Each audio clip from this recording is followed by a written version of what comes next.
everyone, this is Keith Scott from our Sydney, Australia. I'm one of the voices that will manage you loose. It's time to watch Relentless and Unstoppable. And so give it up for your main hosts, Douglas Kelly and Andy McPhee.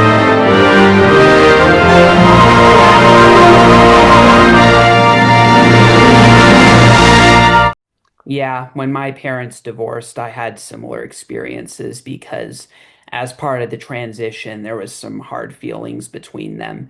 And I was often the one that would get the text asking me how one or the other was doing, and it just got to the point where I just got tired of it and I had to set the boundary that, that they may be my parents, but I'm not there to be like their agent for speaking. And Yeah. that was a hard boundary I had to set during that divorce year in 2016 was just getting tired of the manipulation and just trying to move on, knowing that it wasn't a savable marriage to begin with. There were hmm people close to us that wondered why my folks didn't go into counseling for marriage, but I still am going to maintain to my grave that no therapy or counseling would have fixed it. It would have just dragged out the process longer than it needed to. Yeah. Yeah. Yeah. I definitely think it's a. I've never been through counseling. It makes me, it makes me scared. But if you're at least willing to try that, I guess that's one option. But I don't know. I don't Yeah. know. I was never in that. My parents never did that either, and I don't know what they made their decisions. But Yeah.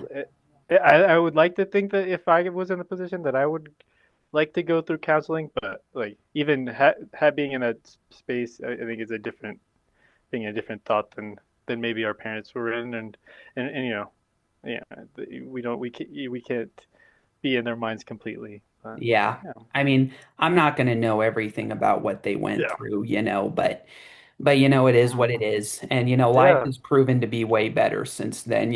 As you saw over the years, I became more extroverted and became more energized, going out to have fun and live life to the fullest and, had a few good vacations that were really cool, like my weekend in Nashville with the IndyCar and Motorsports series, and then had that trip to the United Kingdom about a year and a half ago, and those were a oh. lot of fun.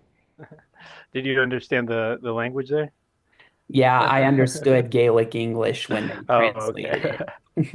Oh, okay, okay. Were you able to go to any other to Scotland or Ireland as well, or just? I went to England and I left for England on the exact day that someone was shot during a rally. And I remember Oh, that okay.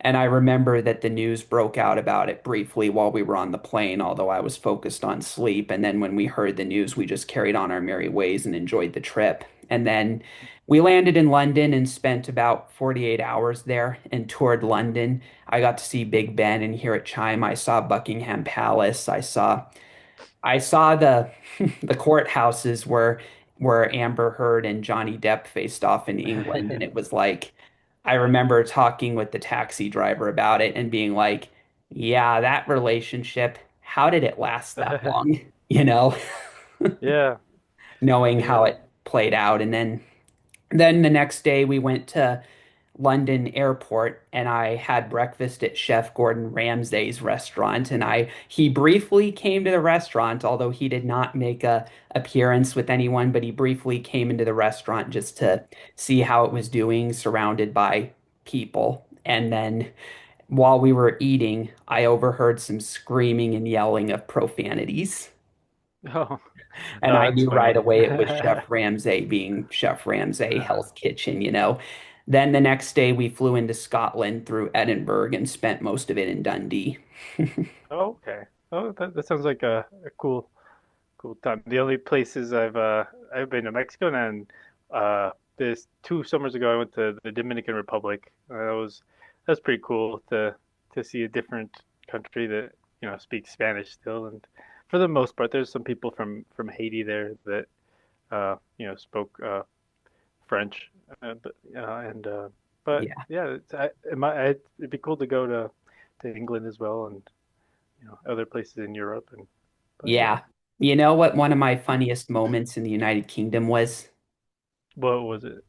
while we were at a fancy restaurant in Scotland, which we were sitting by a North Sea restaurant near the beach. What happened was we were eating dinner with my mom's then boyfriend's parents, And when we arrived at the dinner table, we saw placemats on the table, and they looked like American restaurant menus. So I took my placemat, tore it open, and Oh, it was only when I saw glue in the middle that I was like, "Oh gosh, this was a placemat." oh no. And when the waitress came up, I sheepishly said, "Sorry, I thought this was a menu. Can I Oh pay the fee and get it no. out of the way?" But the waitress was like, "No need. We do that happens all the time. Let me go get you another placemat." I That's do funny. I do wish, however, that I would have paid the fee for it because then I could have taken it as a souvenir. Oh right, yeah, yeah. No, that sounds funny, and at least they weren't super mad at you, or No, I don't know. that's one thing I noticed about people in Britain compared to our citizens here is there was a lot of class and a lot of respect, like on a very high level. But not saying that doesn't happen here in America, but it was a huge comparison. Gee, that's all we have for Relentless and Unstoppable. So tune into the next episode to hear more amazing stories from amazing guests. This is Keith Scott from Sydney, Australia saying so long and I'm smarter than the average bear. Gee.